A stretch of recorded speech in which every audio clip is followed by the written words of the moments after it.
I don't know, I like, use my hands a lot, so I could see myself oh going, yeah, "Oh, I I do. got to make a point Oh, here." I exactly. Yeah. Hot take. Like, is this thing on? Yeah. It's funny you say you record everything because I'm starting to realize that I'll be sitting and I'll just start talking to myself. Maybe I've had a little treat after dinner and I realize that all this stuff comes out of me and I'm like, damn it, I wish I'd been recording this. Yeah. That happens to me. Well, I'm totally with you. Because there's a lot of times, so I used to, it's kind of funny. I'm trying to think how long ago this was. It was a number of years ago. I would vlog. So you know how I told you how these cameras are vlog cameras Right. actually? So like you can like pick them up, you can walk around, you can see yourself, okay, is everything in frame or whatever. And I would do that and I would document my day. And then I would make it into a video and post it on YouTube. Hmm. And it's called a vlog, a video log, basically. And a lot of there's some huge YouTubers that did this as well. And I thought it was really cool because I really only did it for, let's see, a little bit over a year. It just, what's difficult about, for me at least, when it came to vlogging, I love doing it, but I found that I was so focused on vlogging each day that I'm not focused on what's going on around me as much. Like I would always try to, what was good about it was I wanted to make a point to do something every day to make the vlog interesting. But the Right. problem is that I'm at Adam's soccer game, but I'm not really present because I'm more focused on getting shots, you know? And this is what's happened to a number of other vloggers. They're traveling all over the world and all these different things, but you know, you're kind of seeing life through a lens and it's cool. I love it because the part of it I love, a picture shows others like, this is what I did recently. Yeah. A video takes you on the adventure with me. And so I really personally, that's what I've always loved about video. It brings the audience or whoever's watching it, even if it's just one person or like family members, it brings them there with you to an extent. And you're kind of following this journey. And so, anyway, so that's kind of one of the things that really got me started with just this, showing periods of time in your life that will be that's documented, that, you know, when somebody goes back to watch someone's story, they can watch this period of time in their life. And I always thought that was kind of cool.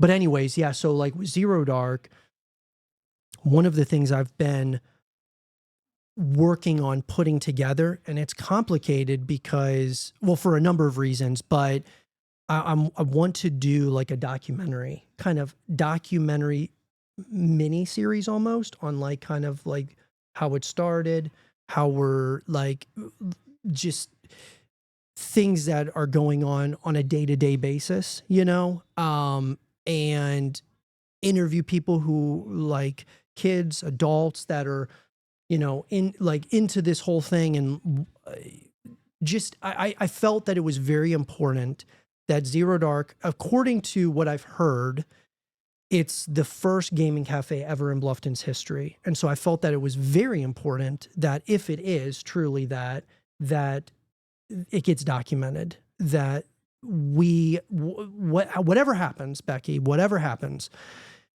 there's something like that people can go back on. And it's like, okay, this is a blueprint of how we can make a gaming cafe and make it succeed too, or whatever, things to do, things not to do, you know, or whatever. I just felt that it was very important to document it. But anyway, so I've always been into I like think it is documentation. incredibly important because it becomes a teaching tool.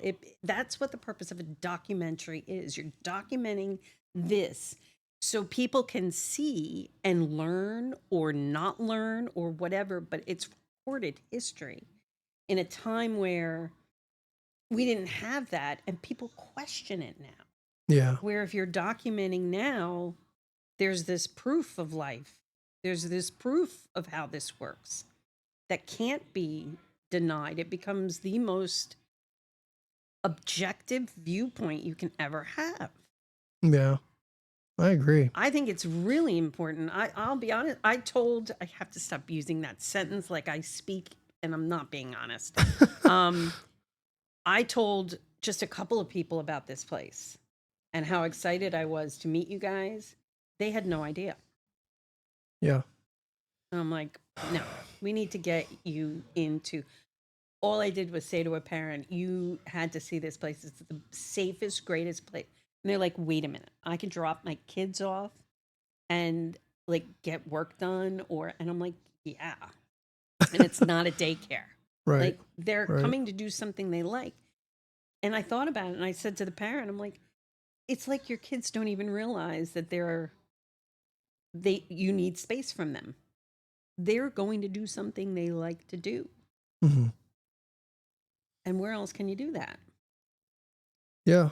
Yeah. I don't want it to turn into a daycare because that's not, I even said that. I'm like, right. it's not, but No, yeah, I don't want it to turn into I like necessarily a daycare, but I think that it's important that parents or just, people locally or people who are vacationing here feel like there's a space that, okay, we got to get some things done or whatever. This is a safe space. They can meet some new kids, like, or, friends of theirs that come here, whatever it is, yeah. I think that is, yeah, I do think it's Instead of being important. locked in their bedrooms where the parents can't see what they're doing. Right. Yeah. 100%. Ladies and gentlemen, boys and girls, I am with Becky Holbert. Becky, well, first of all, I think, I think what we should do, Becky, how are you today? I'm really good. Yeah. I'm really good. Yeah. Yeah, that's good. I'm so excited to have you on, like just a part of this whole thing. But I think what we should do before getting kind of into it, I think so. What I've got to ask, because the last time you came in here, we sat down, we talked for a little while, but I kind of want to go like a little bit before that. What got you to say I want to check Zero Dark out? What was it? I wanted to start a podcast. I have a voice. There's a lot of important things that I need to say. And in keeping with the times, podcasting is the new marketing. Mm-hmm. And I looked around town. I got online and said, where do I want to go? I had the fortunate distinction of being a member of the Greater Bluffton Chamber. So I knew about your business. We did your ribbon cutting. Mm-hmm. And when I went on your website and saw that you had podcast capabilities, I was like, I'm there. And that's what brought me in. That's awesome. Shout out to the Greater Chamber, I Bluffton Chamber of can't help Commerce. it. I mean, there are, you guys do an incredible job. So you are an ambassador Yes. for the Greater Bluffton Chamber of Commerce. What does that kind of all entail for you? For me, it was the best way for me to get to know the community. I joined the chamber the minute I came down. My mom's lived here for 26 years. I recently moved in with her full time, and I was restarting my book of business. And I'm not the kind of person who likes to go door to door. I want to get to know the people I'm living around. Community is very important to me, and getting to know people. And the chamber was the natural thing for me. I've always been involved with chambers everywhere I've lived. So when I went to the Greater Bluffton Chamber, I checked out a couple of chambers. And what I liked about the Greater Bluffton, it's a startup. It's not even really, so it's not registered as a chamber. It's a lot of jargon and stuff. But suffice it to say, Greater Bluffton came about because they cared about small business. And I love that. And small businesses are the backbone of many of our towns' economies. Not the big business. The big business helps with the tax base, but small business is where it's at. So when I went to the chamber, got involved, started going to meetings, and I realized that I was talking a lot about the chamber. I wanted to talk to other business owners, get out there and say, look, if you're interested in really being involved with the community and doing what we all can collectively with nonprofits, with small business owners, with education, with government, the chamber is the place to be. And it was just a natural thing for me to get into the ambassador program. It's a volunteer place. Basically, I'm support staff. I make sure that I'm at the ribbon cuttings so that people feel the love. And we have a monthly meeting where we get together and we say, what can we do? What can we do to help our chamber employees to raise awareness, to get out there and engage? We want to make sure that my role as an ambassador is to get to know each business owner and say, look, what is the chamber doing for you? What do you feel maybe we're not doing for you? How Mm. can we work together? What are we all doing this for? And that's really important because you get what you put into the chamber.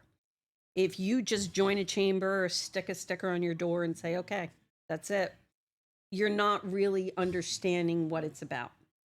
And I think my role as an ambassador is to get business owners to understand that. We want involvement. Come to the Coffees and Connections because what we're doing as small business owners is business to business. And when you get out and start meeting fellow business owners, there could be collaborations you didn't know about. There could be people you don't know that somebody else does.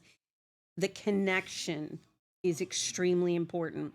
And especially coming out of COVID, COVID messed us up in terms of gathering, connecting, and being out there and socializing. And that's the way I look at it. It's my role as not just a small business owner, but as a person, a citizen of this community, to make sure that everybody is working together. Because when one small business fails, the rest of us haven't done enough to protect them. There may have been something we could have done to help. Wow. That's awesome. Yeah, I've got to be better about going to the chamber, the Coffees and Connections, all of that stuff. That's something that I believe I told you that last time, but we definitely, I've got to be better at like attending those things because I see the power in it, just from a couple of times that we've gone to, chamber events and stuff. It's awesome. I feel like as a business owner, you have to be present as much as possible, and it keeps relevance as well. It's like, oh my gosh, I keep on forgetting about going over to see this, whatever business it is. And so, yeah, I'm totally with you. Well, I'm very grateful for what you do, by the way. So it's awesome. I think it's really cool. I think you guys are absolutely crushing it. You had mentioned that every city that you've been in, you've been a part of different chambers. So let's go back a little bit. So where are you from originally? And then the steps to where we've gotten today. I'm a Jersey girl, and I've always been a little bit of a gypsy and an independent person. I'm 60 years old, so I graduated high school in '83, started going to college, and I wanted to get out and see the world. There were some things going on in my life. Everybody has them. And I decided to make the jump to Colorado. And once I made that first jump, went to school there for 2 years, got a what do they call the 2 year? It's just a 2-year degree. My life is a conglomeration of not the whole, but little bits of everything, I guess. Like the associate's degree or whatever? Yeah, it was an associate's. I got it in ski business and business management. So I learned how to I can take a ski boot apart, take a ski apart, put a binding on. Yes. And cool. I now have a degree in that too. Yeah.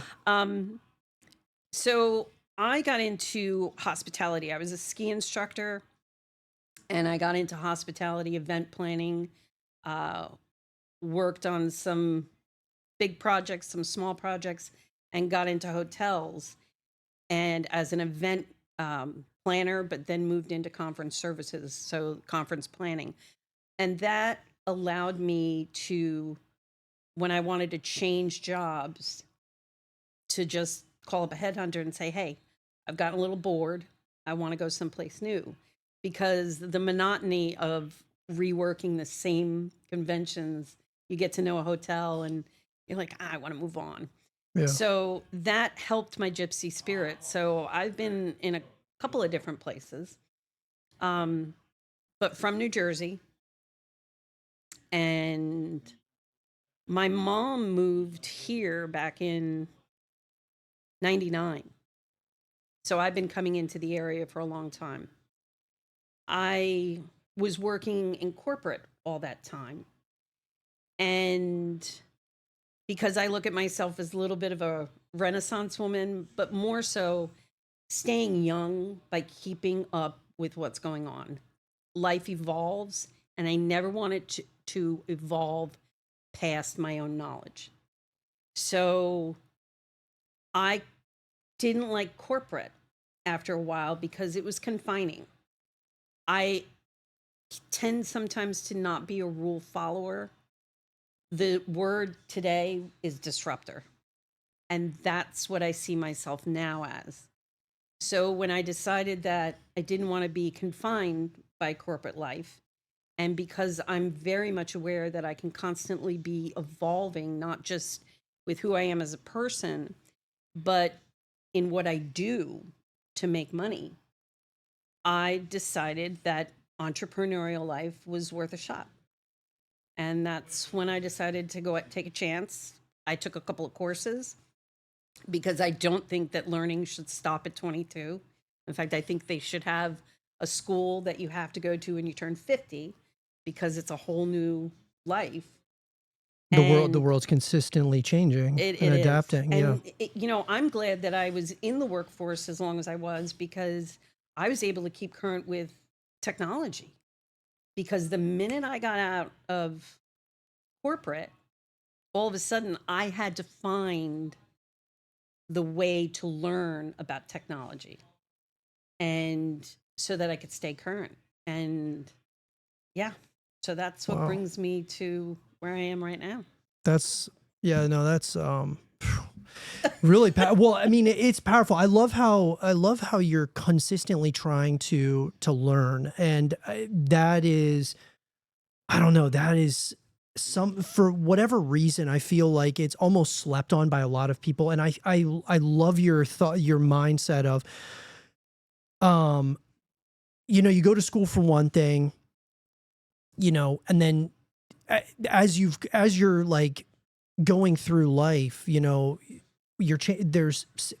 things could be like things on the outside noise, whatever it is, you're changing cities, and then like it's, I don't know. At least for me, I've been in a number of different industries. I mean, I started off like, I worked with my dad in the travel business when I was up in Ohio. I worked in the filmmaking industry. I worked on movies in Pittsburgh to West Virginia, and like the creative arts, and went to school for film, and and I kind of dabbled in like different, I had, I was big into soccer. I loved sports, and I think that no matter what it is that you're doing, and I would love to pick your brain on this, whatever it is that you're doing in life, um, focusing on it and doing it to the best of your ability and getting 1% better every single day, no matter what it is that you're doing.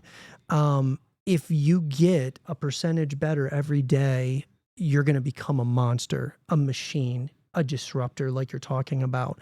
What is it? So tell everyone who doesn't know, like, so what is it that you do now, and what would you say, Becky, is the number one most important thing, like your like mission? It's like this is my why of what I'm doing this thing now at this current juncture of my life. Right now in my life, I am an educator. I'm a financial educator. Um, I love to say I need identifier and solution provider because I never want to be defined by my career.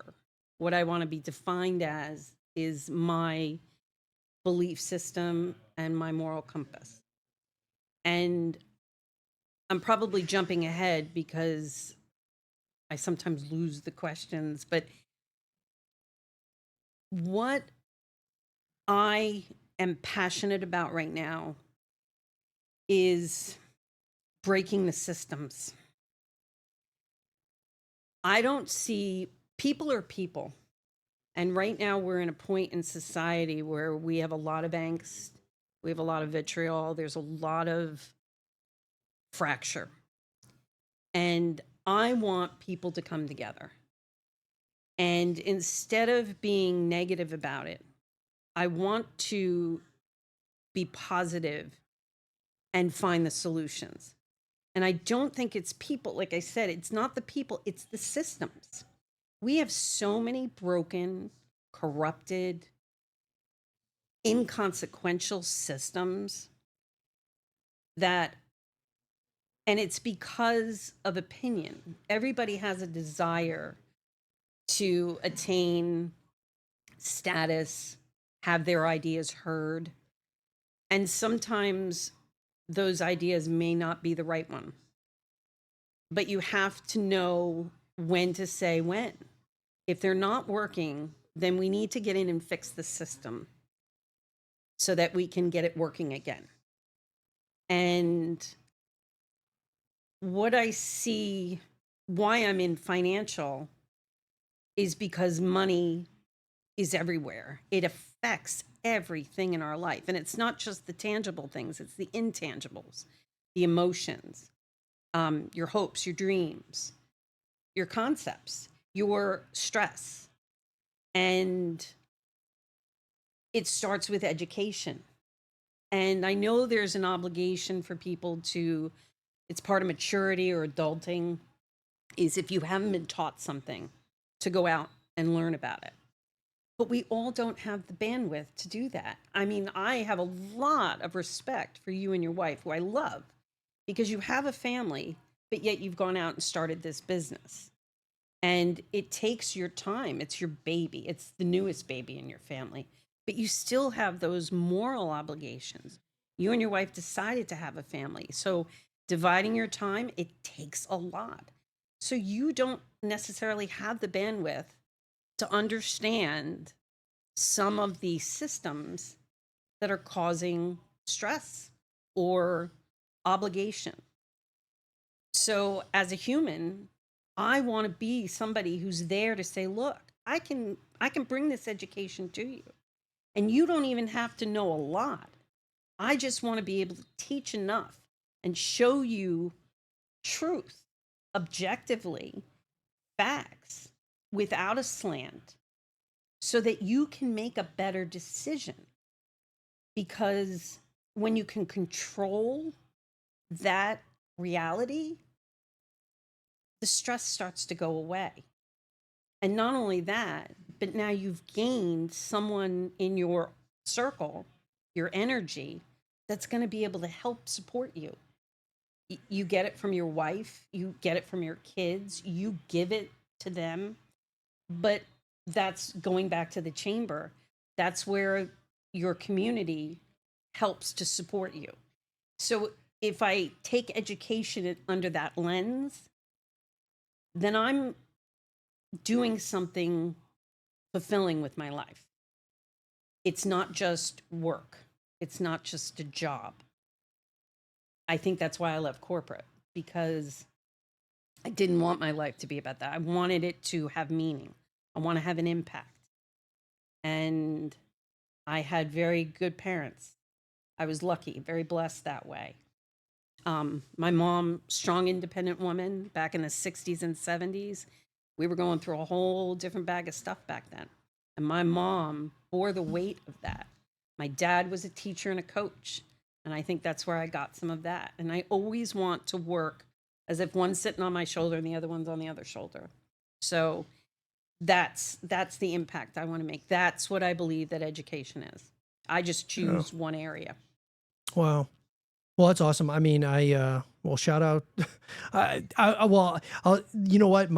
I share a similar, I respect my parents so much. You know what? I was very, very lucky with my parents. They have been super supportive. Maybe they haven't fully understood every direction I've taken, obviously, Right. but they've always supported me, and it's been they've changed my life, and they are absolutely awesome. So massive shout out to parents everywhere, I right? love that. Yeah. I love that. You talked about, okay, so kind of want to lean into the strategy. Like, so you said that there's like a multitude of different, like, I guess, first of all, about the strategies that you're talking about that you implement within your business. Mhm. Like, how did you come up with the strategies? Like, was there like a specific formula? Was it something that was taught, or did you like teach yourself a lot of this stuff? Like, how did that happen? I think, it's funny because there's a lot of jobs out there, and I'm considered a salesman, a salesperson, if you will. And people get nervous around that word because they're worried people are always selling to them. And that's not how I felt about it. It's probably why I wasn't as successful in the beginning because of the companies I was working for and the way they train their people and the way they send them out there. I wanted to get out of that hamster wheel. And I found a group of people, a firm, that look at it through my eyes. And the way I look at it is the strategy isn't about what I have. The strategy comes about from talking and from listening. And I seem to have a knack for whatever reason, and I'm very glad about it, that I can sit down with people and instantly we can be having these deep conversations. And the extraction of information is what enables me to go back and sit down with my team and say, hey, this is where this person wants to be. This is what they hope they can do. This is what they'd like to do. They want to do this. They want to do that. They want to have kids.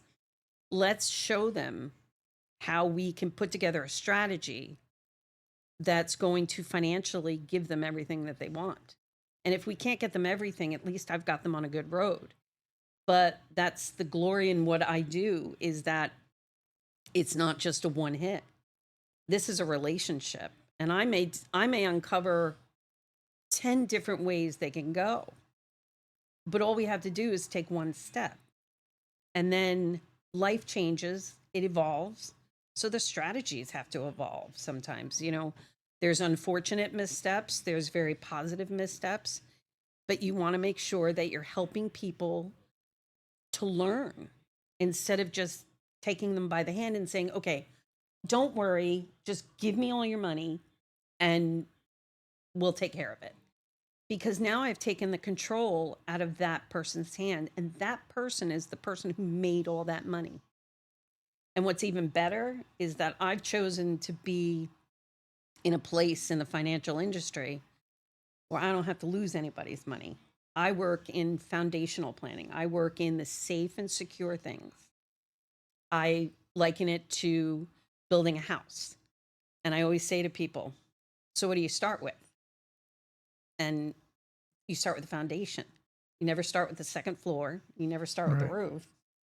And yet, the stock market, real estate, um, even some of the retirement funds, pensions, those are usually your third layer of investment.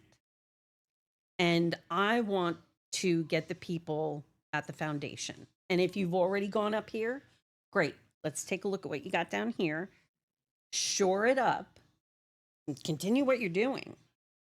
I love my job because I get to work with other financial advisors.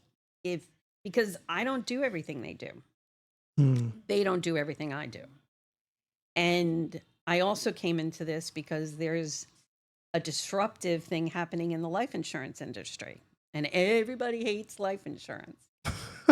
Wait, what's going on with life insurance? Well, there's something called living benefits, Okay. and it is changing the industry.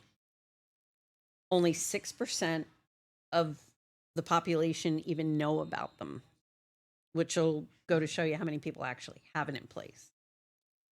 And basically, what it does is it says those life insurance policies that were retirement, and it's tax-free retirement, which is very important to have in place.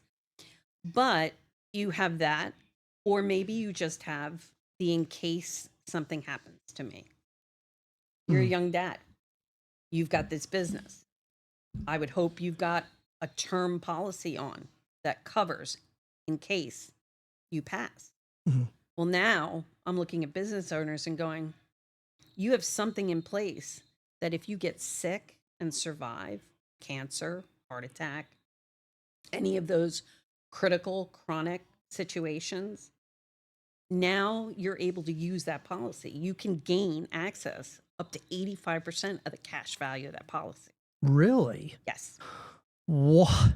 When did wait? So when? Wait. So how recent was this? Was this This is in the last, I mean, I don't want to say 10 years, but probably pretty the last 5 or okay? 6.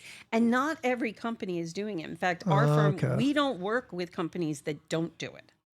You only will work, I will only carry you as a carrier and talk to people, show them your product line if you have living benefits on it. Hmm. And it's kind of a call to action to any life insurance agents out there that if you're selling life insurance without living benefits, you are doing a huge disservice to the community. And I say that a little smugly, but Well, no. I mean, I think it sound. Oh, gosh, yeah. I didn't even. Yeah. We'll see. Yeah, I mean, this is awesome. Like, I love that you're bringing this up. Um. So you're saying not all of them are doing it, or they're all doing it, but they don't tell you that they're doing it. not all of them are doing it. Okay. Do they have the ability to, They or can. okay? You have to see, it's tough because this is the backside of the insurance business. Right. The companies are looking for things that are going to make them money. What I like about the not losing people money, the safe, secure, is that we work with companies that have a minimum guaranteed floor, which means that if the market drops below zero, you don't lose money. You're not going to make money, but you're not going to lose money. And there's a cap because you have that guaranteed floor. The insurance companies are going to pick up that loss for you because you have that cap. Right now, we're sitting at about 10%. And anything above 10% or 10 points in the market, the companies make that money. So they're not making the money off of you. Hmm. And that's important to me because I do believe wholeheartedly that if you are making money, if you are working this hard in this life to make money, you should be able to keep as much of it as you can. It's why my firm, we don't work on fees. Everything I do is free. I get paid by the carriers because they make that overage. It doesn't come out of your premium. So it aligns with my beliefs. Right. Yeah. Because, and I'll say this out loud, I don't like the insurance business. I don't. But I work in it because I want people to understand that there are some situations that are worth it to work with them. Yeah, they're going to make money. They're always going to make money. That's why they're in business. But a lot of people don't realize that, and they keep their money with the banks. And I'm sorry to any of the bankers that I'm working with here in Bluffton, but the truth is, you don't make a lot of money with the bank at all. They charge you, you get very little interest on your accounts. Hmm. But if you take a mortgage out with a bank and you look at what you're going to pay over the course of the life of a mortgage, you're paying close to the same amount that you borrowed. So if you take out a $300,000 mortgage and you don't refinance or anything, chances are you're going to wind up paying the bank back about probably around $280,000. So Really? yes, Wait. So on what? A 30-year fixed loan? on a 30-year fixed because of the way the interest works. And this is Because you're something getting else. what? Because you're getting it all. Well, you're paying a lot of it up front. Yes. Okay. And you're not hitting the principal. So all that money is paying the interest and you're not paying down the balance. So they're able to compound that. It's amortized interest. So it's funny when I hear people say, well, we got to refinance. I got this great rate. So my mortgage isn't going to be as bad. Yeah, you got a lower payment. That's great. But one, you've started the clock ticking again on that mortgage. Hmm. And that rate sounds great, But the amortized interest is what makes them their money. So if you look at a closing disclosure, and most people, if you've bought a house, you know what that is. It's that 7-page, 6-page document that shows you everything. It shows your rate, what your payment's going to be, all the fees, what came in with it. And if you look, I think it's on page 4 or 5, there's a little chart. And it's very nondescript, so that if you don't understand it, you kind of go right past it. And it shows you over the life of the loan what you're going to pay. And the average percentage, the APR, or not APR, just the average percentage of interest paid is anywhere between 70 and 84% on the amount you borrowed. It's why I tell people, you'll hear it all the time from mortgage brokers who'll say, you date the rate, you marry the mortgage, you marry the house. Right. And yet I tell people, don't worry about the rate. You have to be working within your budget. And I think if we started doing that, now all of a sudden houses do become more affordable. We're getting into a whole different topic there, but this is the part of the education that I talk about, that I love to talk about, because this isn't product for me, but I want to help people how to learn how to afford life right now. Do what the rich people are doing. Listen, everybody hates life insurance, and yet that's how the Rockefellers built their generational wealth. It's how the Rothschilds came up in the world. They bought all kinds of whole life back then, created trusts, and then jam-packed those trusts with life insurance policy. Government can't see it. You're not taxed on it because the money you've put into it is already taxed. And now, people, if you get sued, something happens, they can't touch life insurance. And there's a dividend associated with. Well, there's different Right. different ways to do that, and there are some dividends. It depends on how it's structured. Yeah. But for the average person, that's why they don't like life insurance. They think it's a scam. And I don't say it actually. My manager, Tuba, said it to me. He said, what the funny thing is about the word scam that we look at it is, it means to me, you're still confused about money. I like that. So, I That's mean, don't get funny. me wrong. There's Yeah, scams there are out scams, there. 100%. Yeah. With you. I'm totally with you. But that's why education's so important, because Right. it protects people against those situations. And there are scams out there. There are agents out there. They're there for their own survival. And I get that. But that's not the way I want to operate. I'm not looking to put people in a situation where they think they're being scammed. I want them to understand why this is here, how it can help you. And then you get to make the decision on what you want to do. And if you don't want to do it, good. All I know is that I'm putting it out there.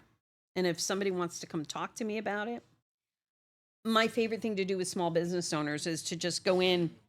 In fact, I'm sending out emails now to say, look, we give free financial portfolio reviews. I don't charge ever. So it's hard for me to say it's free because it's always free.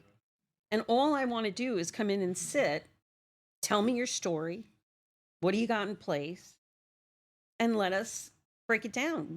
I'm either looking to validate what's been done for you. I'm not looking to take you away from the person you're working with. I just want to be another part of the team of experts that can advise you.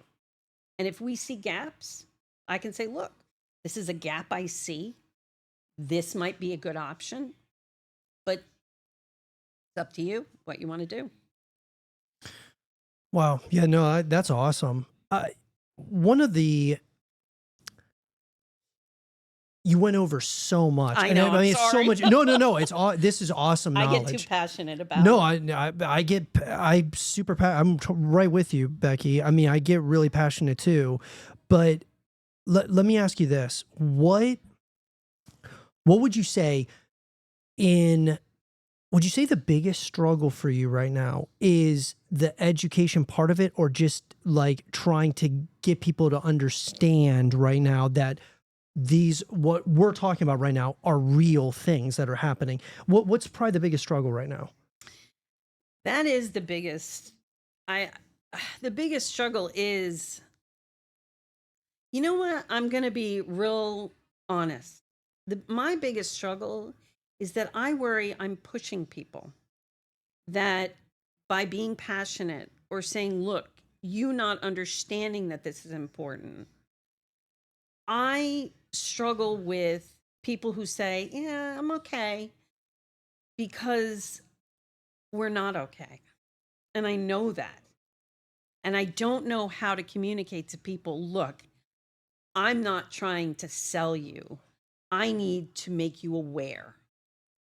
And living benefits for me is a crusade, because my dad got sick.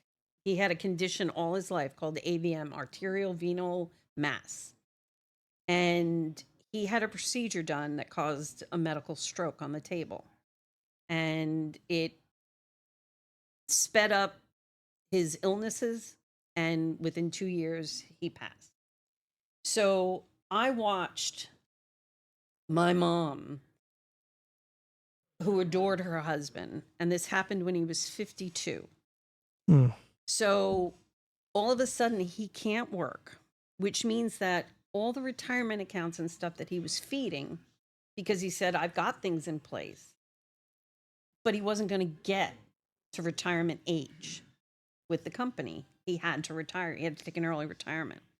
But my dad had to go through full occupational, physical, and speech therapy. There were connections in his brain that were broken, and he was different. He required home care. My mom had to go back to work, but the bills racked up. He had health insurance, but it didn't cover everything. He had pretty decent health insurance, but it didn't cover the deductibles. It didn't cover the things that nobody thinks about, like who's taking care of the bills, the mortgage. And my mom hadn't been working. She was a full-time mom. Mm. And now I'm watching my mom. She lives, but she is living on everything she gets. And her life is different than maybe it would have been. The big difference is it's not with my father. And she was dealing with that very personal grief. We all were. And meanwhile, the financials of it were stacking up. And if my dad, if the product had been available then, what it would have done for my family. I mean, I always tell people, if something happens like that, where do you get the money from? And always people say, well, we'll dig into our savings and retirement. Yeah, but if that's at 50, you don't have a lot of time to make that back up. And that's what happened. And I hated the mental stress, the emotional ride, because my mom lost the love of her life. We lost an adored father, but she had to worry about the finances. So she was going through a grief process while trying to exist. And I want to stop that. It sounds harsh, but if money can solve the problem or at least help it, fuck. I mean, I'm not doing the right thing as a person if I'm not trying to keep anybody else from going through what I watched my family go through. It's personal to you. I can It's tell. very personal. It's very Yeah, I can tell personal. it's very personal to you. Yeah. So where we are now, or I should say where you are now, Becky, where I am now, where, like, what's next? What's the future? Like, what is, like, okay, this is where, I mean, there's always people to help, so you're never satisfied, but what's next? What's the next goal? Like, where are you trying to, get to in, like, this next chapter, right? For me personally, of course, I want to be successful. I just want to be comfortable so I don't have to worry about money. But what my focus is breaking the systems so that people start taking control of their lives back. We have been, this is the way I look at it. I think that we have been just forced into systems from the time we're born until the time we pass. And until we break the hold that the systems have on us, that's true freedom. And if I can teach people that, so I just did some research for an episode I'm going to do on the healthcare system because it's a big topic. It's always been a big topic. They've been talking about it since I can remember it being involved.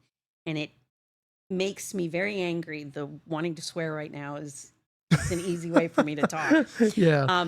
I get so angry because our healthcare system is not the government. It is the companies, these insurance companies.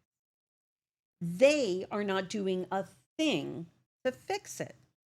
But yet the government plays political games like they're the ones that can fix it.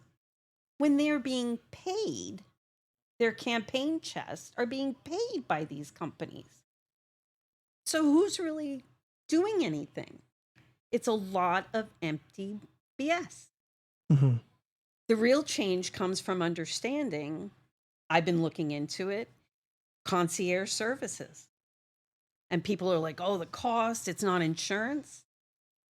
Start looking at what those memberships cost you and what you get. And then start comparing it to the deductibles you have to pay. And now we've got rising costs, which are absolutely ludicrous. And you're paying, I think the average person pays $500 to $600 a month for a good insurance policy. What's your deductible?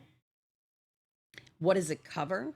Because there's still, and it's still not covering the disability.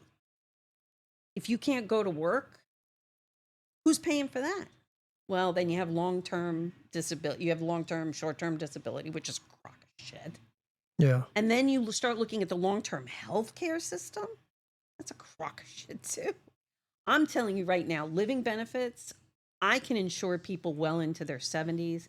I can get you a 10-year term, 20-year term, just to get you to where you need. Because those living benefits, they don't tell you where that money's got to go. You get that money. If you want to take a trip around the world, go ahead. But you have the power. So when you look at concierge systems, then I start looking into the health savings plans that are being offered by everybody and start asking, what can I use that money for? Well, it's my money, but yet there's a lot of parameters, a lot of boundaries on it. Well, why couldn't the healthcare system isn't going to let you use that money for concierge, but why can't you? Because it's just a tool. It's not the answer. But again, this is why that's where I see myself going. I want to be the voice who doesn't want to take a side. I want the people to band together and fight the bullshit. Yeah. And that's my mission. That's where I want to go. And I really believe that financial freedom, financial independence, and financial education, literacy is where it needs to go. Yeah. I agree with you. I think, well, I haven't heard of the concierge systems. Is that what it's called? Yeah, I love it. I think when you're in, like, I think so many people, you get wrapped up in kind of, you know, people talk, but a lot of times you're not talking about the things that actually, that might be hidden. You know, everyone's kind of focused on this one thing, but you need to be, I guess like an example would be, you know, like Steve Jobs, when he started Apple, he had this mindset of, he had all this noise, all these people telling him to do certain things, but he had the next 10 moves in his head. When I'm listening to you talk, you already have like this, you have this idea of like, okay, this is what maybe everybody else is doing. But then there's these other options that are going to actually help and impact people. And I think that that's really important to have in every single industry, because I've been a part of a lot of different, whether it was entertainment, whether it was construction, whatever. I think that the difference between, at least when I like talk about, one of the things that I've noticed is a lot of times when you're starting something, or you're like, maybe you're being a little bit disturbing, you're talking about that disturbance, it may not, like, the whole time, it might be a little bit rocky. Like, I think about Zero Dark when we first started, it was like, what is this? Like, we had all these people like asking these questions. It was like, Mhm. I mean, is this like really, like, is this gonna be like a thing? Like, why I can just play video games at home, or whatever. And what I think's the way that I've always thought about it was, look, build something or build things that no one else will. And if enough people get this mindset, um, I really believe you can change the world. I think that people can change the world. And so, but it takes all of us, right? It takes all these different industries, because you're talking about all the bullshit that, people, like, whatever it is, whether it's government, whether it's just other people that like have some form of like some financial impact involved in it, like they're getting something out of it in a significant way. And we all have to make money. I totally get it. But I think that there is a way to impact community. And like, for us, it's like giving people like a personal experience, or like an experience unlike anything that they've ever seen before, right? Like on the planet. And what you're doing is finding solutions that are maybe different from what everybody else is doing, and but showing care, showing that, like, how can we, because I remember when I was in construction, I was like, how can I impact the most people? And I said it the day of when Zero Dark opened, January 4th of this year. I said that the word for the year is impact. How can we impact the most people this year? Next year, it'll probably be a different word, right? But like, this year was very important to me and personal to me to impact as many people. A community that brought my family in with open arms. I wanted to give back to them in as many ways as possible, whether it was in construction, whether it was in, like video games, whatever. What I think that you're doing is you're impacting people. The thing is you want to help everybody. And like, It's it's one of those things you want to help. too Like, much yeah, sometimes. no, I know. Like, you want to help everybody, but but at least give them the option, like, hey, there's this thing. And and a lot of times, because we get people that come into Zero Dark all the time who still have never heard of us. Well, I mean, this is the first time I'm hearing about concierge systems, right? So all it takes is like, one more. I just need one more to buy in. Like, you know what I mean? And then you just Yep. build this crazy, um, this community. I can tell, what I love about this community is when they buy in, it's all in. All in, man. It's over. All in. Yeah, That's exactly it. oh, it's so See, cool. and the other thing that I like about it, because, well, I love what you're doing here. I love, not only that, but I like you and you, Alyssa. I just really think that you are great people. You're my kind of people, because it's not just about the money. And that's the way I wish everybody looked at life. There's a selfishness, and I don't think it's wrong Mhm. to want to make it, but that impact, that's a great word of the year. I love that. I love it. Yeah, yeah. And I think that you guys are doing a really good thing here. I want more people to know about it. What I like about what I want to do is that it's a in perpetuity kind of thing. If I'm teaching adults, I can be teaching kids at the same time. And now all of a sudden, that education becomes a legacy. Mm. So it's not just what we're doing now, but it's what's going to happen after I'm gone. And I just want to make sure. I, there have been too many times when people sit back and say, what's the meaning of life? But I love thinking about that stuff because it's different for everybody. But for me, I want to emulate my dad because he was taken too young. So I have to make sure that people can see him in me who never got to meet him. And Mm. I don't want to leave my mom out because my mom is an extremely important part of my life. And sometimes I think she gets mad because she thinks that I adored my father so much that I didn't adore her. So I have to remember that. But she's my practical, strong. My dad, I'm a little bit of a zodiac horoscope person. I'm a Pisces. My dad was a Pisces. And I think that that's why I just I want his legacy to even be recognized beyond his life. And he's given me this purpose, I think. That's so cool. Well, if your dad's anything like you, he's probably awesome. My dad was more. He w- my dad was a very, yeah, I can't say enough about him. If you were to go to my hometown, in fact, a couple of weeks ago, he was just honored posthumously at our high school. He was a high school coach up there. He was only 7 years there before that's where he got sick and passed. But they inducted him into the Hall of Fame, the Wow. high school's Hall of Fame. And there were several members of his team through the years that were there. We did a testimonial dinner for him um, about a year after he'd gotten sick because we knew that what was happening and we wanted to make sure that he was honored. And what turned into a simple dinner turned into almost close to 400 people. Wow.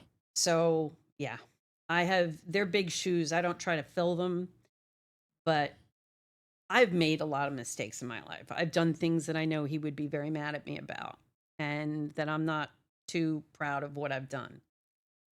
But I know that I learn from them and I pick myself up. And my dad was a big proponent in you don't quit. There are things that you know when to say when, but you don't quit. And I don't want to quit on people. And I see a lot of people quitting on each other. So that's why I carry it through. Yeah. No, I'm super powerful, Becky. Well, here's my final question for you is how can people find you? Well, you can find me. I'm usually out and about in the neighborhoods and stuff. My social media, I'm on Facebook. I've branded myself Better with Becky. That's my Instagram handle. I'm with Jaja Financial Group, but I work independently, so I'm here in the area. Um, yeah, my podcast is Money Touches Everything podcast, and that'll be my first episode launches on Saturday night. Hopefully, I'm very excited because I got to give you a plug, but I'm going to be working with you guys on getting that out, um, and I'm very proud of that. What you guys do here is extremely. It's just really great.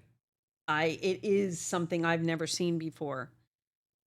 I'm not a gamer, but this is here and more people need to know about it. I think that as a chamber member, I don't want you, you said that earlier. I want to go back to that because you said you're not doing enough. You want to be involved enough. There's a recognition as a new business owner that I see, and just sitting here with you, I'm thinking I did it the first night I came in here. The next day I went out and I'm like, how can I help them? Because you don't have the time. And by making the effort. I know you've made the effort. I've seen you at a couple of ribbon cuttings. I know that you want to be in it. But this is the time where we say, okay, well, you can only give 30%. So we, as the ambassadors or as another business owner, have to put you on our shoulders and say, okay, what can we do to help you? Because there's going to come a time when another business owner may be in the same place, or a new business starting up who's going to be able to look at you, because I want to have you on my podcast, because the entrepreneurial spirit and the amount of things you have done, the jack of all trades, I don't even want to say master of none, because I think anybody who can do that many things is a master. But what you've done and how you've done it is extremely important. It's a blueprint. Like you said before, the documentary factor, so that you can help other people. So really, you are doing it. Just because you're not going to certain events doesn't mean that you are not being a chamber member, because your growth, your success, your plan is something that others can now look at and say, well, if he did it, I can do it. And all I have to do is pop over and say, how'd you do that? And you're going to be able to say, here, this is how I did it. Right. Yeah. So don't cut yourself short by saying that. I wish you wouldn't. Yeah. No, I just, it's one of those things. I want to be involved as much as possible, right, with the community. We do as much as we like. We were a part of Spooktacular, and then there's definitely things, that we're very. I think to myself, like, okay, we have so many more people that we have to impact, but then I look back, and just, a few weeks ago, we're up we have been nominated for 5 different categories for Bluffton's Best of 26, which it just, and I didn't even know what it was. And then people were coming in saying, congratulations, you guys got nominated. I was like, what? We got nominated? What do you mean? We're up for nomination. And so it's just wild to think that, okay, we're doing something, but we can do more, and the ways that we can do more is, I think of guys like, I'm not comparing myself to any of these guys I'm about to bring up, but like, for example, Elon Musk, he was in a major predicament. Tesla and SpaceX were about to go bankrupt. Now he had the choice whether to try to like save one or the other. If he tried to save both of them, he was certainly almost going to fail. Like, he basically said, if I focused on Tesla, SpaceX was going to fail. If I focused on SpaceX, Tesla was going to fail. And so he had this like kind of ultimatum. Well, how can I save both these companies? And he just didn't sleep. And now look at where they are. Exactly. So it's one of those things. It's like, you can always do a little bit more, and like, I know it's hard. Like, I get it, but I put it on. I'm like, I have to be better. It's like, I'm like, I got to be better, because like, there's just so many more people I want to meet. You and I, we met, like, there's something about it where this is like I want this to like become like a communal kind of like, so I don't know if I would say like ecosystem or what. It's just like, this area has exploded, but it still has a small town feel. Yes, absolutely. You know what I'm saying? Like, I don't know. Yes. There's something about it, and It's unique. It is. It is. Yeah, it's very unique, and I really I just want to like I want to meet as many people as I possibly can, and like, just how can we impact like someone, even if it's just for a couple of minutes or what. I don't know. I consistently go back to like a community that welcomes you in, and and you're a transplant, you're coming from somewhere else, and like, I don't know, I appreciate that. I really do. I come from Ohio, and I had a great upbringing and everything else, but it was an area where a lot of the people had a victim mindset. And, I personally never wanted to have some kind of victim mindset. Like, I was like, okay, I didn't want my kids to have a victim mindset. It was like, no, like, let's push through the shit, and whatever lies on the other side, I don't know. You're going to stare into this abyss, but there somewhere there's going to, you keep pushing, like you're going to get to places you never thought were possible. And I just believe, I've always believed that. And it's been hard. There's things that have been so hard. I mean, people look at Zero Dark and like, dude, this is so cool. It's hard. Business, all these things that we're talking about. And I mean, you even have a dog sitting business. Yeah, I pet sit on the side. I mean, you pet sit, it's like, so you're hustling, you're a hustler. And so we're all trying to make our way in this thing, but I just, I don't know. When I say that I want to be there for the chamber and all that stuff, because I mean, my parents came for the ribbon cutting. And they thought, man, it's so cool that the Chamber of Commerce is going to do this for you guys. Like, where I come from, it doesn't happen. What? Yeah. So I grew up in a small town in Ohio. Now, like my dad's, I'm trying to think if my dad's company is still a part of the Chamber of Commerce. I'm not sure. But from my recollection, all that stuff, those things, they have meetings. They do have meetings where they have like little, like kind of coffee and connections and stuff, but they aren't doing like what you guys are doing. And it's different. I'm just telling you, it's different. And so, my parents thought that was really, really cool. And so you guys are doing something certainly that's different. And I'm all in for you guys. I'm all in for, how we can help people, how I know you're all in for this. And I'm excited for, what the future holds. But guys, I'm going to leave all of Becky's information in the description down below. You guys definitely go check out, her up-and-coming podcast, follow her on social media. I'm super thankful for each and every one of you, for everybody who's been voting for us, the nominations, all that stuff. It's been, you guys are amazing. And I do not take it for granted. I don't take any of you for granted.